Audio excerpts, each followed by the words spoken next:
Sí, jo el diari el llegeixo cada dia, tots els diaris llegeixo.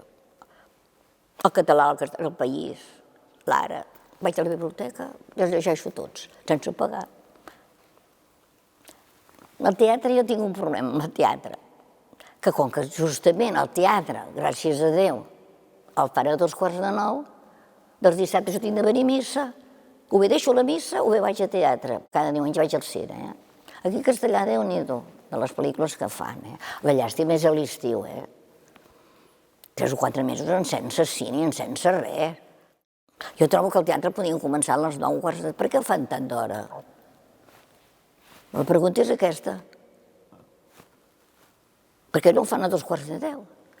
El teatre sempre s'ha començat tard. És aquí a Castellà que comencen d'hora.